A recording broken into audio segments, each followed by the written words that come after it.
frères et sœurs et chers amis, je me présente. Je suis Jadis Dor, berger du ministère AFA.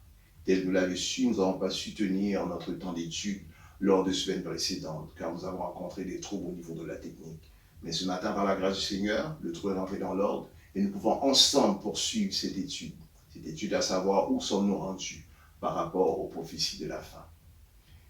Et voyez-vous, en 30 ans, en étant homme d'église, nous n'avons pas observé de prophétie majeure. Si nous faisons une démarque de 91, qui est l'année de ma conversion, à 2014-2015, nous n'avons pas observé de prophéties majeures qui se sont accomplies. Mais depuis 2014-2015, les prophéties ne cessent de s'accumuler, ne cessent de s'accomplir devant nous. Et Dieu fera l'usage, parlera par ses prophètes, parlera à son Église, à ses enfants par la prédication. Et ainsi, il fera également des signes par le ciel, où il fera du ciel un tableau de bord afin de pouvoir communiquer ce message d'une grande importance, celui que ses enfants doivent se préparer en vertu du retour de l'époux. Comment mangerons-nous un grand éléphant? Eh bien, nous le mangerons morceau par morceau. C'est ainsi que ce matin que nous allons à cette étude. Et nous allons à un fragment de celle-ci, comprenant que l'Apocalypse est un livre de haute compétence, ainsi que la technique ne nous permet pas à une vidéo beaucoup trop longue. Avant de ce faire, nous allons considérer notre passage de ce matin qui se trouve dans Daniel chapitre 2, du verset 43. Daniel se trouve sur l'Ancien Testament.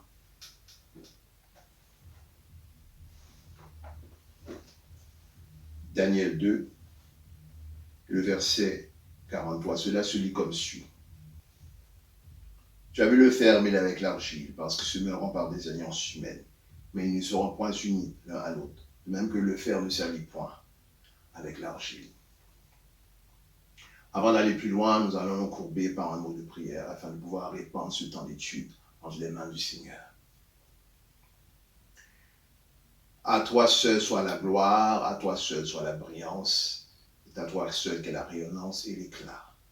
Père très saint, alors que nous sommes en ce moment dans ce temps d'étude, que tu puisses saisir mon esprit afin de pouvoir, Éternel, répandre en elle les profondeurs de ta parole tout-puissante. Que cette parole soit de manière limpide dans mon esprit, afin que je puisse le communiquer, afin que je puisse, Éternel, la répandre aux quatre vents de ce monde, et que tes enfants éternels, des hommes, puissent la recevoir, et que cette parole soit en eux un édifice, Père des cieux, qui les conduira à un réveil. Et de ce réveil, ils se préparent de manière éternelle des armées toutes-puissantes, minutieuses et diligentes, au retour de l'époux, Seigneur éternel. C'est ainsi que je te prie, au nom de Jésus-Christ. Amen. Et lors de la chute du dernier émission, nous avons dit que Rome connaîtra une nouvelle naissance. Et cette nouvelle naissance sera à l'intérieur de l'ONU. Et comprenant l'aspect important et majeur de cette structure, cela nous demande de nous étendre quelque peu. Il s'agit lors des attentats de Sarajevo le 28 juin 1914, il y eut un drame. Il y eut l'assassinat de l'archiduc François Ferdinand ainsi que son épouse. François Ferdinand était un héritier de l'Empire austro-hongrois. Et cet assassinat eut lieu par de jeunes nationalistes serbes. Et le 28 juin 1919, 5 ans après, il eut lieu le traité de Versailles. Ce traité a été conclu entre le pourtour de l'Allemagne ainsi que les Alliés, et cela après la Première Guerre mondiale. Et toujours dans la même année, cette année 1919, du traité de Versailles, jaillira l'Organisation des Nations. Cette Organisation des Nations vint à être dissoute en 1946. Après l'échec de la Deuxième Guerre mondiale de la Société des Nations, Frank Delano Roosevelt ainsi que le Premier ministre britannique Winston Churchill va signer la Charte de l'Atlantique. Cette charte comporte une série de documents, lequel est inséré les principes afin de pouvoir maintenir la paix ainsi que la sécurité. Cette charte a été signée sur le bateau USA Augusta le 12 août 1941. C'est après 1942 qu'est signée l'ONU, l'Organisation des Nations Unies à Washington, D.C. Au moment de sa signature, elle comportait 26 pays États membres. Aujourd'hui, elle comporte 193 pays États membres. Il n'y a que la Palestine ainsi que le Vatican qui en sont non membres. Jusqu'ici, le terme et l'appellation de l'Organisation mondiale n'a pas eu lieu. Il faut attendre en 1940, lors de la sortie du livre du journaliste H.G. Wells, qui, voulant donner réponse à Clarence Thread en 1939, qui avait évoqué le besoin et le désir d'avoir un gouvernement mondial suite à l'échec de la Société des Nations. Mais bien que l'Organisation mondiale, cette appellation a eu lieu en 1940, mais toutefois l'émergence de l'Organisation mondiale, il faudra remonter l'après-déluge à la tour de Babel, alors que les hommes se sont donné rendez-vous à cette tour afin de pouvoir construire une tour, construire un ascenseur qui pourra les propulser au ciel. Et Dieu voyant cela, et c'est dès lors qu'il va diversifier leur langue. C'est ainsi que les hommes se sont répandus aux quatre vents de la terre. Nous avons dit que Rome connaîtra une nouvelle naissance au travers de l'ONU, mais principalement au travers de l'Union européenne, qui a été créée selon trois ordres, selon le traité de Maastricht en 1992, le traité de Lisbonne en 2007, ainsi que le traité d'Italie en 1958. Après la déclaration de Robert Schuman en 1950, qui était dès lors le ministre des Affaires étrangères de la France, la communauté du charbon et de l'acier eut lieu. Quand les questions de charbon et d'acier, ce sont des ustensiles qui sont utilisés pour la fabrication d'armements. Après l'échec de la communauté de la défense européenne en 1954, va être créée la communauté politique européenne, et cela par le traité de Rome. Et nous avons maintenant des exhibits, nous avons des pièces à conviction qui démontrent que Rome, c'est au travers de ces alliances, des alliances humaines, qu'il vint à trouver cette nouvelle naissance. Et en 1992, du traité de Maastricht, sera instituée l'Union politique, Union économique européenne. Et c'est toujours de ce traité de Maastricht que vint à naître la monnaie que nous connaissons très bien aujourd'hui, celui de l'euro, et ce, en 2002. L'idée d'une Europe unie n'est pas seulement sur l'influence du pourtour de la France ou bien encore de l'Allemagne de l'Ouest. Il ne faut pas omettre le discours de Winston Churchill, l'Italie ainsi que le Benelux. Quand on nous parle de Benelux, c'est une union économique entre la Belgique, les Pays-Bas et le Luxembourg. L'Union européenne poursuit plusieurs grands axes politiques, des politiques étrangères et de sécurité, des politiques économiques, monétaires et financières, des politiques sociales de l'emploi, des politiques judiciaires et de droits de l'homme, des politiques régionales, agricoles et de la pêche, des politiques éducatives et de la recherche. Nous avons évoqué ces nomenclatures qu'il en est de l'ONU ou bien encore l'Union européenne. Il ne faut pas omettre l'OTAN qui est un grand participant, qui compte 28 pays États membres. À cela s'insère le Canada ainsi que les États-Unis. Contrairement aux armatures précédentes, l'OTAN a une politique typiquement militaire, alors que les précédentes ont bien sûr une politique militaire, mais principalement, ils ont des politiques économiques et financières. Après l'étude de ces armatures, de ces textures, nous arrivons à cette conclusion, que l'homme ne peut donner la paix à l'homme. Il n'y a que Dieu qui peut lui donner. Il dit, je vous donne ma paix. Je ne vous donne pas telle que le monde le donne. La paix qui surpasse toute intelligence, gardera vos cœurs et vos pensées en Jésus-Christ. L'homme ne peut donner la paix à l'homme. Lorsque nous évoquons la Première Guerre mondiale qui a fait plus de 30 millions de morts, la Seconde Guerre mondiale qui a fait plus de 60 millions de morts, sans oublier la révolte chinoise, la révolte de Pengpang qui a fait plus de 30 millions de morts, et ce sous le règne de Kurz, l'homme ne peut donner la paix à l'homme.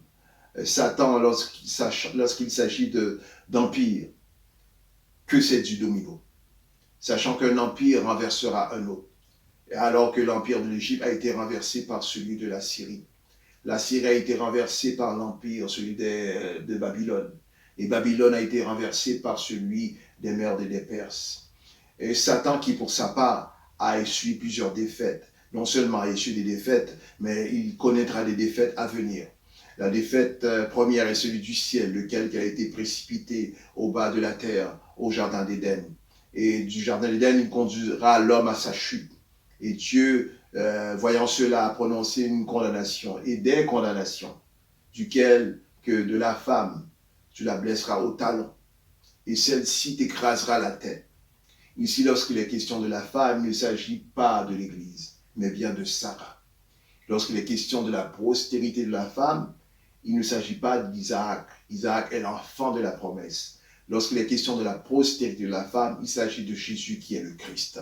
Donc de la femme, tu la blesseras au talon, et celle-ci t'écrasera la tête. Et cette autre défaite que nous savons, où que la tête du diable a été mise en écrasement, c'est par la mort et la résurrection de notre Seigneur Jésus-Christ.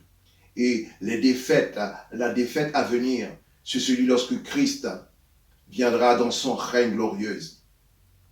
Au moment de l'enlèvement de l'Église, asseoir son royaume, asseoir son empire sur cette terre. Et nous savons que Dieu connaît que deux armées. L'armée des anges, c'est lui, l'armée de la première ligne. Et l'Église, l'armée de la seconde ligne. Et Satan connaît l'armée des anges déchus. Les satanistes de ce monde avec les loges francs-maçons, les nomenclatures ou les armatures que nous venons d'évoquer avec les corps policiers de ce monde. Et c'est Satan qui rassemblera cette armée aux quatre vents de ce monde afin de faire contrepoids à Christ lors de son avènement, lorsque Christ viendra asseoir, installer son empire sous cette terre. Nous savons que les empires vont à naître, mais après vont à se dissoudre. Mais toutefois, l'empire de Christ sera le dernier empire à être mis en installation sur cette terre. C'est la raison pour laquelle que Satan et son antéchrist a mis en état de marche toutes cette structure, toutes ces armatures afin de combattre Christ, je dis bien, lors de sa venue. Et nous savons que Christ est vainqueur et ce d'éternité en éternité. Et à l'heure présente, nous savons que le royaume de Satan va se matérialiser par son antéchrist qui sera matérialisé sur cette terre. Mais à l'heure présente, l'antéchrist n'est pas encore du matériel sur cette terre, mais à l'heure présente, c'est l'esprit de l'antéchrist qui est présent sur cette terre par l'entremise des nomenclatures que nous venons d'évoquer. Et cet esprit de l'antéchrist, il est évoqué selon 1 Jean 2, 28, qu'il y eut plusieurs antéchrists. Et cet esprit de celui d'antéchrist a voyagé le temps, a voyagé les épopées, les époques, depuis même l'avant l'Égypte. Et nous savons que Pharaon a reçu cet esprit, l'esprit de l'antéchrist. Et c'est cet esprit de l'antéchrist qui voyage d'un empire à un autre. Et pourquoi que va arriver les dissolutions d'empires? Parce que nous voyons que c'est Satan qui s'incarne de par ses empereurs. Car nous savons que si nous regardons, nous plongeons dans l'histoire, nous n'avons pas remarqué aucun roi franchement qui était bon. Nous connaissons qu'un roi qui est bon. Non seulement qui est bon, mais il est parfaitement bon. C'est Jésus le Christ, qui est le roi des Juifs et qui est le Seigneur de l'Église. Et c'est ce roi qui est le roi, ce roi parfait que nous connaissons. Et donc les empereurs du temps de jadis n'ont pas été des bons empereurs, des bons rois, parce qu'ils étaient animés par cet esprit, l'esprit de l'antéchrist, qui en est de l'Égypte, allant à la Syrie, Babylone, etc. C'est l'esprit de l'antéchrist, car il y a eu plusieurs antéchrists, nous dit la Bible. Cet esprit qui s'est incarné sur ces empereurs. Il a agi par son autorité au travers de ces empereurs. Donc cet esprit de l'antéchrist voyage, cet esprit également qui les conduit par des guériras, afin de pouvoir, lorsque Satan et ses acolytes ont besoin de sang et de chair, les conduira en affrontement et lorsqu'il y aura guérira, lorsqu'il y aura guerre, et il se nourrira dès lors de sang et de chair. Donc, le dernier royaume qui sera sur cette terre, c'est celui de notre Seigneur et Sauveur, Jésus. Mes chers amis, l'heure est venue de se quitter. Nous poursuivons cette étude la semaine prochaine, Dieu voulant. D'ici là, veuillez vous abonner. Veuillez également appuyer sur la cloche de notification afin de pouvoir consulter la capsule de vidéo lorsqu'elle sera mise en ligne. Veuillez également partager cette vidéo afin de pouvoir contribuer à l'évangélisation. Pour vos besoins de prière, veuillez nous écrire au courriel qui est au bas de l'écran.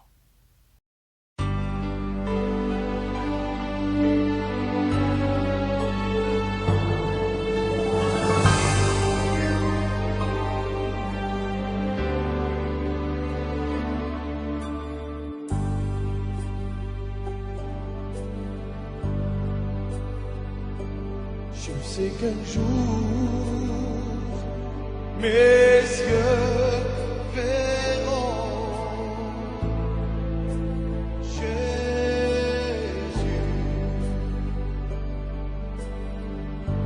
Je sais qu'un jour,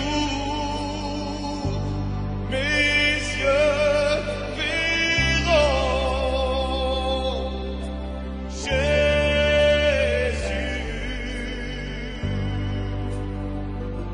Si je marche jusqu'au bout, par la foi et malgré tout, je sais qu'un jour,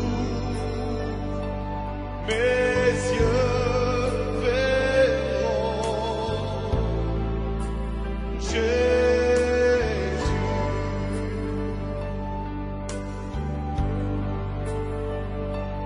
Jusqu'au bout, je veux te suivre